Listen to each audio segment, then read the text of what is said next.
Set. Assalamualaikum warahmatullahi wabarakatuh. Salam literasi. Sobat milenial SPEM Dallas, pada kesempatan kali ini kita akan membedah sebuah buku yang berjudul Dahsyatnya Berperasaan Positif, karya Dr. Ibrahim El-Fiqi.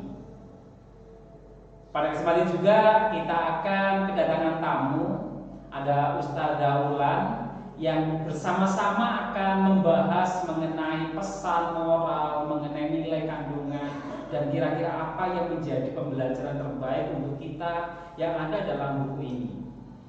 Buku ini menjadi koleksi di perpustakaan Taman Ilmu SPEM Dallas. Sobat milenial SPEM Dallas, kita akan bahas bagaimana sih kekuatan berperasaan positif, bagaimana dahsyatnya kita punya pikiran-pikiran positif. Untuk lebih lengkapnya, kami persilakan Ustadzah Ulan untuk bisa menyampaikan dan menyapa sobat milenial SPEM Dallas. Oke, terima kasih Ustadz Arif. Salam literasi sobat SPEM Dallas. Alhamdulillah Ustadzah Ulan bisa ketemu dengan anak-anak semua dalam acara yang sangat inspiratif. Bedah buku ya Ustadz ya? Ya. Judulnya tadi juga sudah disampaikan Ustadz Arif. Dahsyatnya berperasaan positif. Nah, dari buku ini Bu Ulan sudah mengambil satu benang merah. Perasaan positif itu bagaimana sih perasaan itu? Nah, jadi adik-adikku semuanya, perasaan itu diawali dari, untuk memahaminya ya, kita itu punya ruh Ustaz. Nah, ruh itu memiliki jasad sebagai rumahnya ruh. Nah, kemudian jasad itu tadi perlu akal untuk menggerakkan jasadnya itu tadi. Akal itu akan menggerakkan jasad. Kemudian akal itu punya bahan bakar Ustaz. Apa kira-kira bahan bakarnya akal itu? Nah, bahan bakarnya adalah perasaan. Nah, itu adik-adik. Jadi diingat ya, adik-adik perasaannya seperti apa? Itu adalah bahan bakar untuk otaknya. Kemudian dari perasaan itu tadi maka diwujudkan dalam perilaku sehari-hari. Nah, gitu ya benang merahnya. Jadi perasaan positif itu akan dipraktikkan sehari-hari itu dalam perilaku kita. Gitu ya. Jadi mengingat pentingnya perasaan itulah maka kita perlu belajar lebih dalam apa yang perlu kita gali dari perasaan positif itu seperti apa. Jadi intinya kayak gini, kalau kita memiliki perasaan positif, ya otomatis ketika tubuh kita berpikiran berperasaan positif, otomatis dalam keseharian itu juga yang muncul juga positif juga. Iya betul sekali. Kalau perasaannya positif, perilakunya juga positif, insya Allah nanti hasilnya pun juga bisa positif. Oke. Terus kira-kira dari perasaan ini apakah dalam tubuh kita juga ada kadang-kadang muncul perasaan negatif? Itu gimana sih pengaruhnya? Ya ini perlu ada diketahui juga ya. Di tubuh kita itu, di pemikiran kita itu ada namanya skotoma. Oh, skotoma, penyakitnya ya, skotoma. Ya, apa itu skotoma? Skotoma itu adalah semacam perintah yang berasal dari otak dan berupa perkataan. Nah, apa sih seperti itu? Kalau bahasa lainnya itu adalah negative thinking, Ustaz. Perasaan negatif. Iya. Itu namanya skotoma. Jadi anak-anakku semuanya, adik-adikku, skotoma itu bentuknya seperti misalkan ketika ada perasaan aku lelah. Nah, seperti itu atau aduh soal ini kok sulit. Maka yang muncul juga sulit gitu ya. Iya betul lah. Supaya itu tidak mempengaruhi pemikiran kita, tidak mempengaruhi perasaan kita, maka kita hindari skotoma dari perkataan seperti itu. Ya, jadi gini, kalau kita muncul susah, sulit, aku minder, aku nggak pede, maka yang muncul juga sesuai dengan ucapan kita, sesuai dengan perasaan-perasaan kita tadi. Tapi kalau sebaliknya, kalau aku bisa, Bismillah saya bisa, maka yang muncul juga bisa gitu ya. Iya betul. Nah ini yang perlu diingat adik-adik semua ya, karena ini adalah hal kecil tapi berefeknya besar sekali. Karena kalau kita memberikan energi positif, perasaan positif, otomatis kita juga akan membuat otak kita itu berpikirnya positif. Jadi itu menjadi sebuah imun ya, kekebalan tubuh kita. Kalau kita sering kali memunculkan positif, maka yang muncul juga dampak-dampak positif. Tetapi kalau yang imunnya sudah negatif, maka tubuh kita berpenyakit gitu ya. Nah seperti itu ya. Tapi kalau menghadapi misalkan ya, namanya kita juga manusia ya, menghadapi sesuatu hal yang menurut kita itu kita biasa sebut dengan tantangan misalkan ya.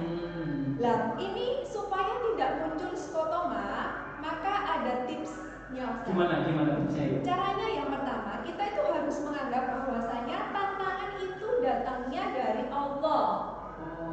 Seperti itu. Jadi sesuatu yang datang dari Allah itu kan pasti baik ya Ustaz. Iya. Nah, jadi kalau ada tantangan, maka tugas kita yang pertama itu adalah bersabar atau melatih kesabaran. Iya, itu tips yang pertama. Tips yang kedua adalah beradaptasi. Perlu adaptasi ini. Iya, kenapa? Karena Allah itu selalu menginginkan hambanya, dalam hal ini manusia ya, untuk belajar terus. Nah, kita kan sudah kenal ya berbagai ayat yang menjelaskan atau memerintahkan kita untuk belajar, mulai dari perut sampai liang lahat. Nah, seperti itu. Kemudian yang ketiga itu adalah keteguhan. 3 tips itu.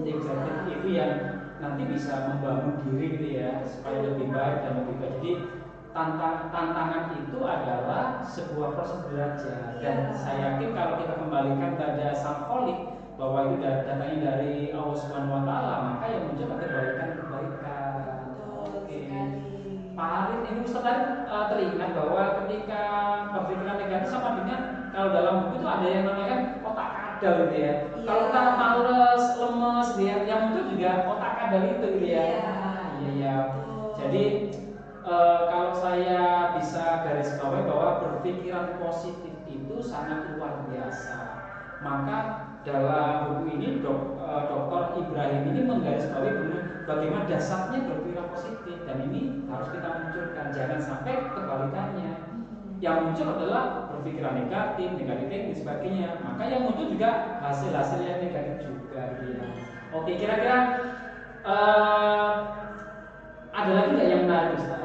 Ada satu hal lagi yang paling menarik dari isi buku ini adalah bagaimana cara kita untuk memunculkan perasaan yang positif itu tadi. Gimana?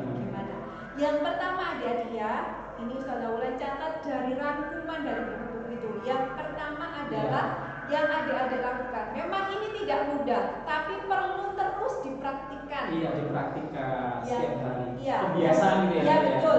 Yang pertama itu adalah mengubah fisiologi tubuhnya Ustaz. Maksudnya bagaimana? Maksudnya seperti ini. Ketika adik-adik itu bangun tidur, ya, atau sebelum tidur lah, kalau memang sebelum tidur adik-adik itu sempatkan waktu dulu sekitar 1 menit sampai 3 menit untuk memikirkan apa yang sudah kita lalui sepanjang hari ini. Ya, refleksi gitu ya. Refleksi. Kemudian ketika setelah adik-adik refleksi, maka ubahlah fisiologi tubuh dengan cara apa? Tersenyum. Iya. Itu tipsnya gitu ya. Iya, betul. Ada lagi nggak Ustaz? Nah, itu kebalikan juga nanti kalau bangun tidur juga gitu Ustaz. Jadi kalau sebelum tidur itu senyum, sudah mengikhlaskan semua. Nanti bangun tidur kita mengawali hari juga seperti itu. Gitu, sama. Dengan tersenyum. jangan lupa berdoa ya. Ya pasti Doa tidur, doa setelah bangun tidur itu harus ya. Oke. Itu pasti sudah rangkaiannya seperti Iya. itu. Jadi itu mengenai poin-poin yang ada dalam buku dan eman sekali rasanya kalau kita melewatkan mengenai isi buku ini ya. Mungkin ketika nanti corona sudah usai ya. Sobat milenial Skandal bisa datang ke Taman Ilmu di perpustakaan Skandal sini untuk bisa mencari buku ini sehingga bisa dibaca lagi dan saya yakin akan menemukan bahwasannya luas sekali. Mungkin ya. Ya betul.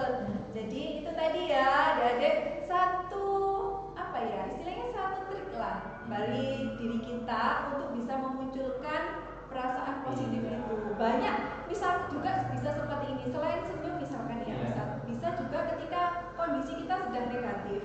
Maka agama kita juga memerintahkan supaya kita bergerak. Maksudnya ketika kita sedang marah, kita posisinya duduk, maka kita berdiri dulu. Seperti itu. Jadi usahakan tarik nafas lah, seperti itu. Kemudian senyum lah. Itu memang kita tidak bisa menghilangkan, tapi paling tidak mereduksi ya pikiran-pikiran negatif yang ada pada diri kita.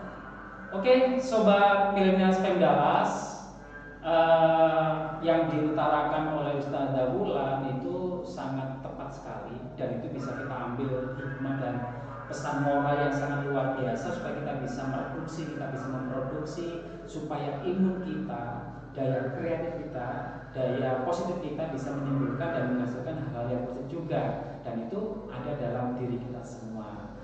Sobat milenial Skandalas, demikian bedah buku yang berjudul Dasarnya Berperasaan Positif. Mudah-mudahan apa yang disampaikan oleh Ustazah Wulan bisa memberikan tambahan ilmu bagi kita dan kita bisa terus berproses untuk lebih baik. Kita akan ketemu pada acara bedah buku berikutnya.